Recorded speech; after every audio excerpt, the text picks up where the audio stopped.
Mathematics మనం చేస్తూ ఉన్నప్పుడు ఏదైనా ఒక వాల్యూకి రూట్ ఉండి దానికి హోల్ స్క్వేర్ ఉందనుకోండి, స్క్వేర్ని రూట్ని క్యాన్సిల్ చేసి ఆ వాల్యూ తీసుకుంటాం ఎంత అయితే అంత.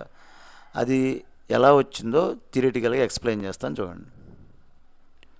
ఫర్ ఎగ్జాంపుల్ 5 అని ఉందనుకోండి మనకి. ఈ 5 ముందు ఏ సైను లేకపోతే +5 ఉన్నట్టే. అంటే +5ని మనం 5 అని రాస్తాం. 5 ముందు ఏమీ లేకపోతే ప్లస్ ఉన్నట్టే. ఒకవేళ మనం మల్టిప్లికేషన్లో తీసుకోవాలనుకుంటే 1 ఇంటూ 5 అంటే 1 టేబుల్తో ఇది మల్టిప్లై అయినట్టే. అదేవిధంగా 1 టేబుల్తో ఇది డివిజన్ అయినట్టే. 5 అని రాసినా 5/1 అని రాసినా ఒకటే.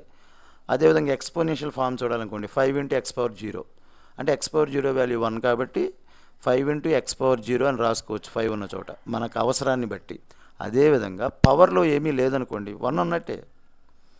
అంటే ఏమీ రాయలేదు అంటే అక్కడ 1 ఉన్నట్టు. ఇప్పుడు √5కి సంబంధించి ఒకసారి చూద్దాం. √5కి ఇక్కడ ఏమీ లేదు, ఇక్కడమ్మా ఈ ఏరియాలో ఏమీ లేకపోతే 2 ఉన్నట్టే. అంటే మనం ఇక్కడ ఏమీ లేకపోతే 2 తీసుకోవాలి. ఇక్కడ ఏమీ లేదు, దీని ముందు లేదు, ఇంటుగా లేదు, డినామినేటర్లో లేదు, అలాగే ఎక్స్పోనెన్షియల్లో లేదు. మన అవసరాన్ని బట్టి ఇవి ఎలా రాసుకుంటామో ఇక్కడ అవసరాన్ని బట్టి ఇక్కడ 2 మాత్రమే రాయాలి, ఇంకేది రాయకూడదు. ఏమీ లేకపోతే 2 మాత్రమే ఉన్నట్టమ్మా. ఓకేనా? అది కూడా ఇక్కడ రాయాలి, ముందు రాయకూడదు. ఓకే, దీన్ని ఒకసారి సింప్లిఫై చేసి చూద్దాం. దీనికి ఒక మ్యాథమెటికల్ ఎక్స్పోనెన్షియల్ ఫార్ములా ఒకటి ఉంది. nth రూట్ x⁴m ఈక్వల్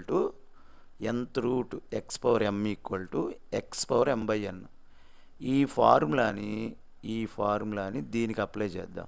దీనికి అప్లై చేయాలంటే ముందు √5ని ఇక్కడ రాద్దాం. ఈ √5 ఉంది కదా, ఒకసారి దాన్ని ఇక్కడ రాద్దాం. √5 ఎలా రాసుకోవచ్చు అంటే ఇక్కడ ఏమి లేకపోతే 2 ఉన్నట్టు, పవర్లో ఏమి లేకపోతే 1 ఉన్నట్టు, అవి రెండు రాద్దాం.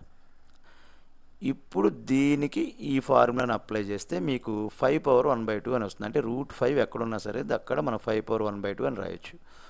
సో √5 హోల్ స్క్వేర్ ఏమవుతుందో చూద్దాం. √5 హోల్ స్క్వేర్లో స్క్వేర్ అలాగే ఉంచాం.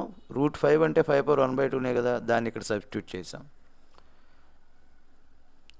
ఇది చూడడానికి ఎలా ఉందంటే a⁴m⁴n అంటే ఈ ఫార్ములా ఉంది.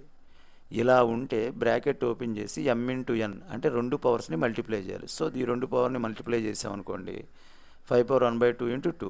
ఇక్కడ 2 అనేది న్యూమరేటర్లో ఉంది, ఇక్కడ డినామినేటర్లో ఉంది, క్యాన్సిల్ అయిపోద్ది. అంటే 5/1 అంటే 5. ఓకేనా? Thank you students.